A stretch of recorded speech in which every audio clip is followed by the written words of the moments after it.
You know what pop culture's like to the English. It comes off the street. Camera's rolling and... A gang of kids form a band and are utterly in the moment. The New Romantics or the Blitz Kids? You're the first band to incorporate fashion, music, and video. How did this come about? You just got to have the feeling in there of style. This is Tony. John. Dave. I'm Martin. I'm Gary and we're Spandau Ballet. Will you welcome on stage Spandau Ballet? You call yourself a pop band? Pop art. Success is an art in itself. Tonight's the 5th out of 6 Wembleys. #1 in 21 countries around the world. And what next?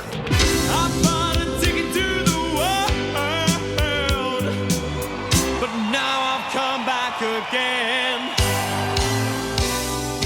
Why do I find it hard to write the next line? Oh, I want the truth to be said.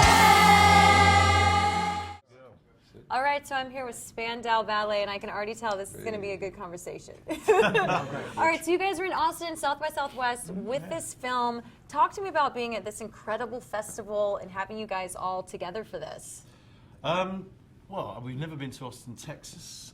We've got this fabulous film which tells the journey of our band through a decade and the warts and all story and the trials and tribulations of what it's like to be in a band, really. And that premieres tomorrow at 2 o'clock. And then we, for the first time in 4 years, first time in 28 years in America, we're actually playing a live show tomorrow night. So in a club, and we haven't played a club since we were kids. That is so cool. It's perfect here for us. South by is great. It's because, I mean, we always aimed for this because it's a film festival and it's a music festival. It's very indie, it's very cool, and we just thought this is a great springboard for us to present our film and come back again. And how is it watching the film for you guys, going through the beginnings and the whole journey again? Tough. Yeah, emotional. Really tough. I mean, you know, some ugly moments in it. But it's been a good experience. You know, it's out there now, and I think for everyone, it's a bit of a, you know, completes the circle a little, and we've got over it fine. I mean, you know, there's tough bits, but some of it's really funny. Yeah, I mean, there's a lot of it that's really funny, actually, yeah. I think we felt we had a really interesting story. We you know, we're just working class kids from London, but we come out of a very interesting sort of youth culture movement. Ended up, you know, having huge success along with a lot of other British bands in the 80s. You know, being part of that whole MTV generation, and then sort of smashing each other up really, and trying to be other people and work outside of the group. But we went through quite a vicious few years, and. But I think we all reached a stage, one by one, gradually, where we wanted to find, you know, come back to each other again and sort of. It took us 20 years to actually get back together again, and I think we were all massively relieved that we did, and got rid of all that anger that we were carrying. And then, so in 2009 we embarked, and 2010 embarked on a world tour, unfortunately, which was fantastically successful. Unfortunately, we didn't come to America, but we will be coming to America. Yeah, we're going to redress that. And do a proper tour. And how did the movie come together? Yeah.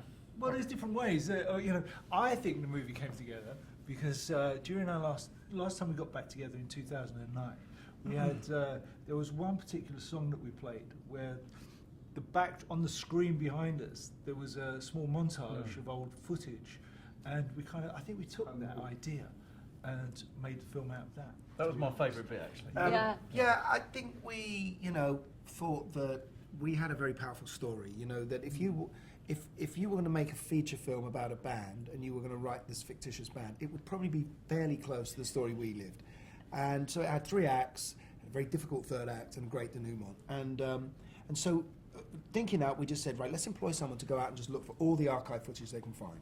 And we were finding stuff from, you know, when we first came to New York in 1981, which is what this picture's from, footage of that, and footage of, you know, gigs we did, but, you know, that have become sort of part of our myth and legend, really, on Super 8 now.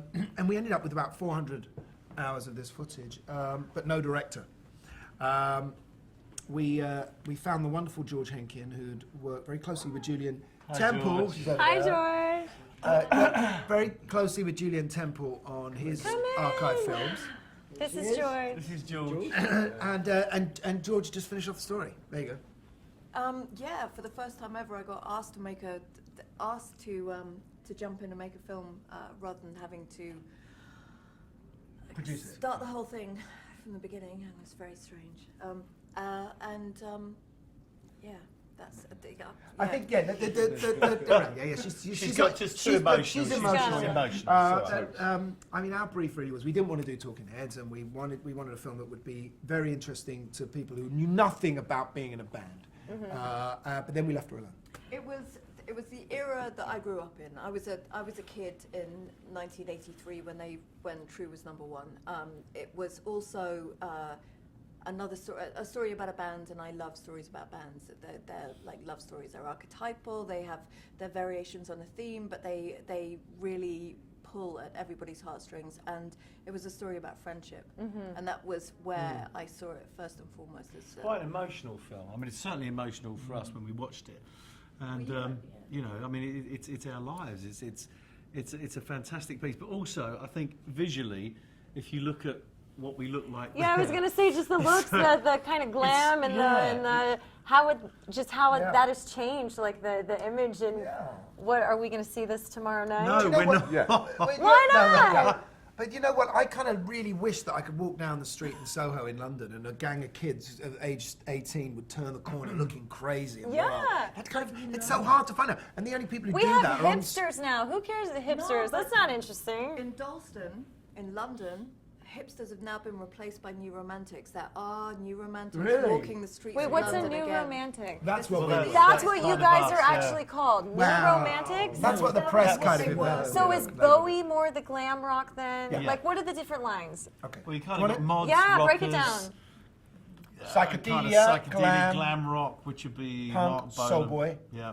So soul boys were white working class kids mostly, black as well, but who spent all their money on their clothes. Was particular kind. You got to know the nuances of plastic sandals and etc. and dance just in clubs to soul music. Then, but you know, we were very eclectic as kids. We sort of sampled everything. But I think the thing that really turned us all on, probably because we are that age, the first thing that turned us on would have been sort of Bowie, Bolan. Glam rock scene, and I think if you look at all bands of our generation, Duran and Culture Club, they all believed in the theatre of pop as well. It's a performance. Yeah, performance, absolutely. And I think that's because we're part of that generation, and we're very post-punk. So talking about these clothes that we wore weren't just like, you know, we're going on stage. Buy them at shop. We have to dress up. I mean, that's what we dress like going to the shop to buy a pint of Yeah. milk. I mean, I'm digging this laced all the way up to the knees. Yeah, he's into bondage, Steve. Yep. We were creative. Wait, which one of you is this? Is knee lace? This is Steve. That's what I thought. I'm like, that's you, isn't it? Yeah, buddy, I would rock that. We won't talk about the aeroplane ride. No. So being Is here, that a torch in my pocket? Is that what that is? being here in Austin and just seeing, you know, the way music is now with social media and everything. What are your thoughts on how music artists launch these days? We were really into the myth and legend right at the beginning. I think we devised this. We had this idea. We kept the record companies out of the gigs in the beginning. We didn't give them cassettes. It was very hard to get into our gigs. People, then the music press would say, "Oh, they're elitist. They're elitist." You know, our gigs were sold out. What can we do?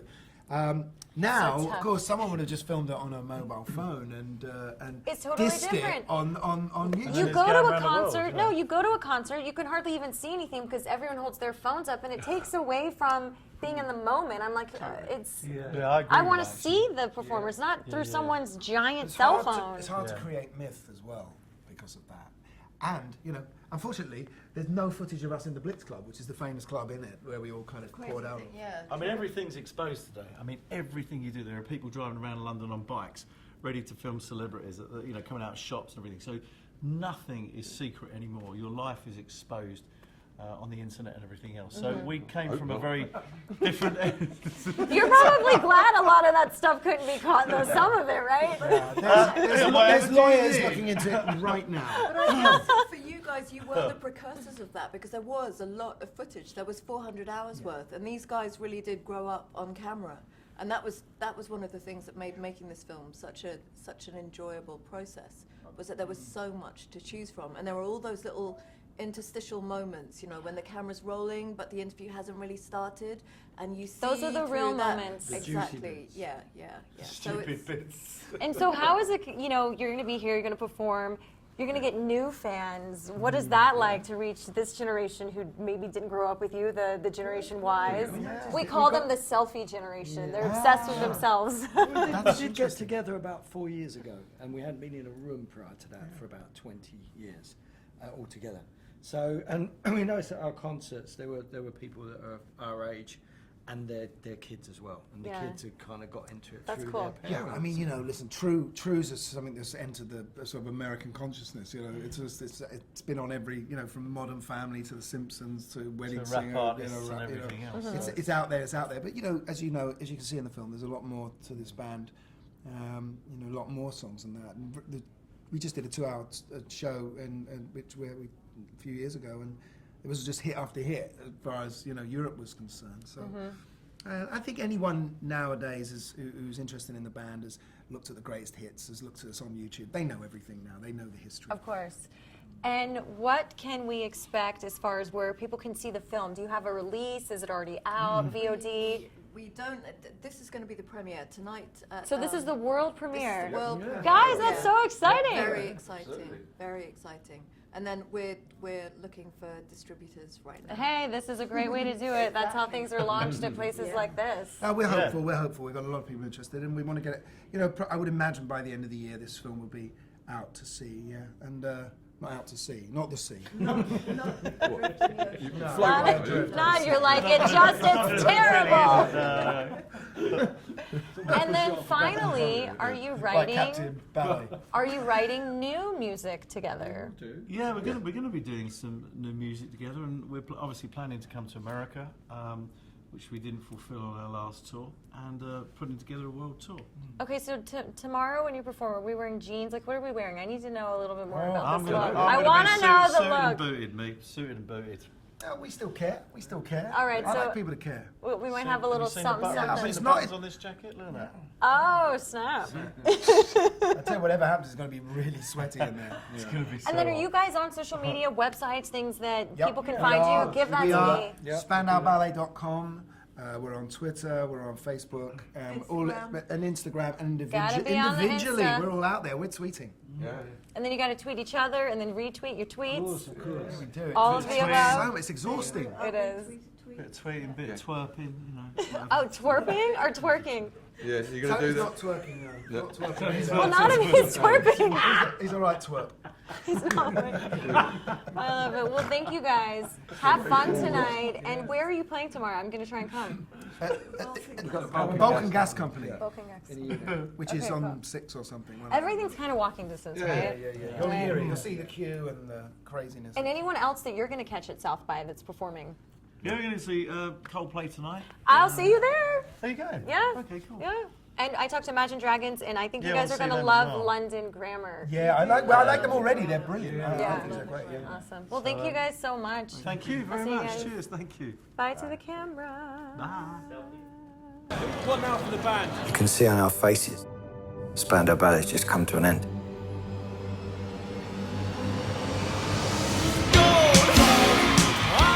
Well, you just called me Spandau Ballet's Gary Kemp, and we haven't made a record since 1990.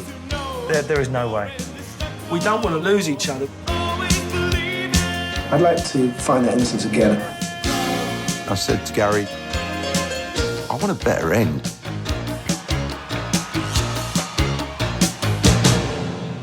What group are you then? Spandau Ballet. Spandau Ballet? Yeah. What, you don't record, do you? Aye. Do you? We've made several recordings. Have you? Yep. Well done.